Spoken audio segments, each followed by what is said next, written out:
Good morning. Welcome back. I am doing the canning of the pizza sauce. This is day 2. I'll link up above the video of actually making the pizza sauce if you're interested in that.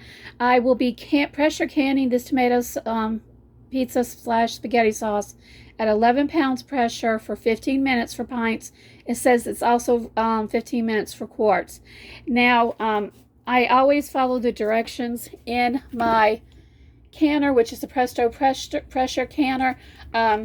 You can go online and look at what other people do, but I try to follow what it says. And according to this, I need to add 1 tablespoon of lemon juice per jar. There's always been this question about the acidity, even though we know tomatoes are very acidic. I'm going to go ahead and do what this says, which it tells me to go ahead and add a tablespoon of lemon juice. It isn't going to hurt anything. If it keeps issues from happening, that's what it's all about, doing, safety. So anyway, I'll be putting this lemon juice in it. I will be putting a tablespoon in each jar. Now, I have had these jars in the oven, keeping it warm because the pizza / spaghetti sauce is still hot, and I don't want to put it in cold jars because it could cause a crack.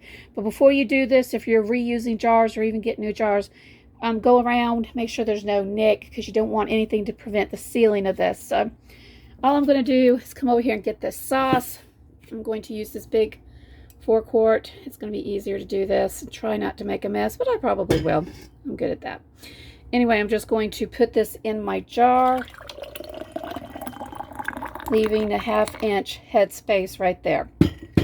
And I'm going to move on to the next jar and just go ahead and fill the rest of these up. All right, I got everything jarred up. I have 16 pints because my pressure canner will hold 16 pints.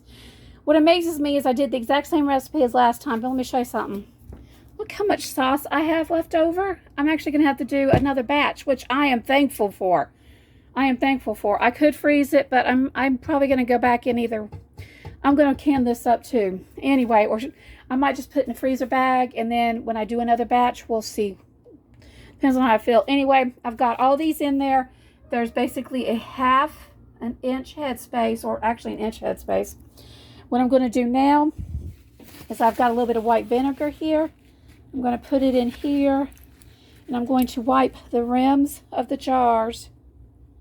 As you can see, just like that, just to make sure there's no sauce or anything that's going to prevent it from sealing, because y'all, when you don't go through all this trouble and your jars don't seal because of just one little step that you didn't want to do or whatever. Like this one, look.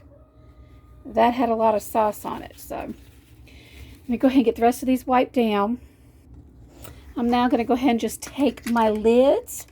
I've not washed them. I've not put them in hot water. That's not necessary. If you want to, go ahead.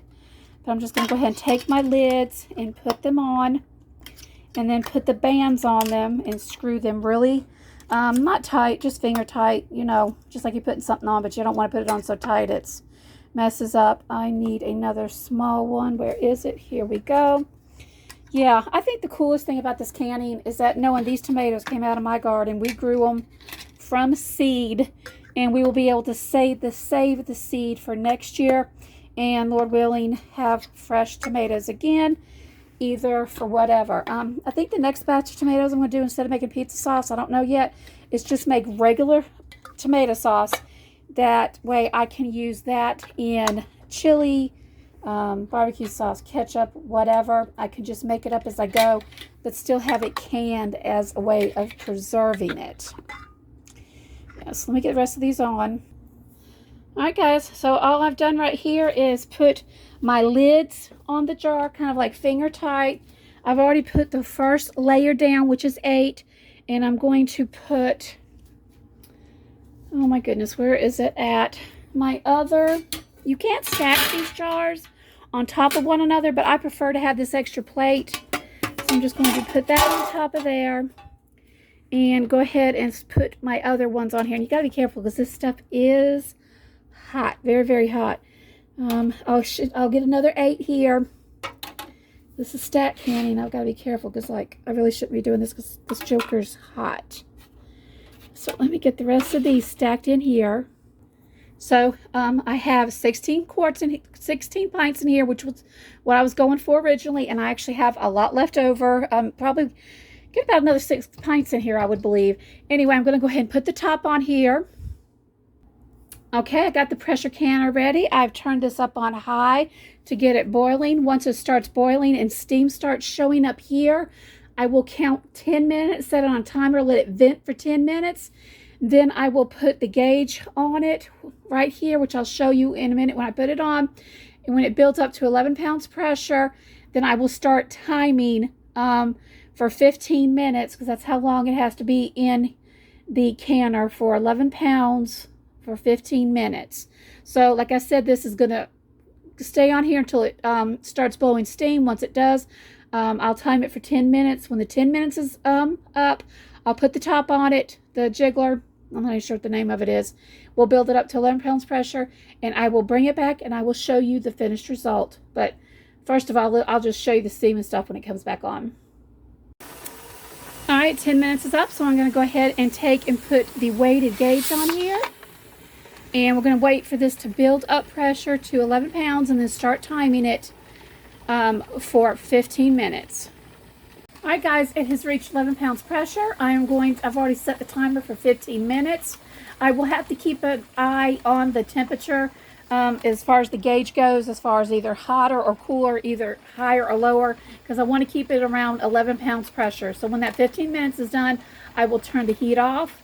I will take it off the burner and let it come completely down with no pressure. I usually wait about 2 hours is about right. And then take the jars out and I'll show you some awesome pizza sauce. Alright guys, I'm back and my pressure has gone down completely. I just took the lid off. You can still look and see some of this is still bubbling. I'll take it out and let you see. I have already heard a few pings, which is like, makes me happy. So I'm going to take one out. Be very careful. I'm doing this, okay? And I'm just going to take this out and place it right here on the mat. And I just heard a ping, and Lord willing, all of these have sealed. Because y'all, when you go through all this work, you want to make sure that it is actually preserved. But you look at that, look at the color. Isn't that beautiful? So let me go ahead and get all the rest of these jars out. So there we go, guys. In less than, let's say 2 or 3 hours, I have all this pizza sauce preserved. If you can look at it closely, you can still see it is bubbling. Now you can water bath this. I just prefer doing it with the pressure can. That's just my preference. But whatever you do, always check with your recipe and what it says, and try to go as close to the detail as possible, because you don't want to go through all this work and have to throw it out. That would be a total waste. So I have heard some pings. I was hoping for you guys to hear a ping. I don't think it's going to do it. Anyway, thank you so much for stopping by. Hope you guys have an awesome day. God bless.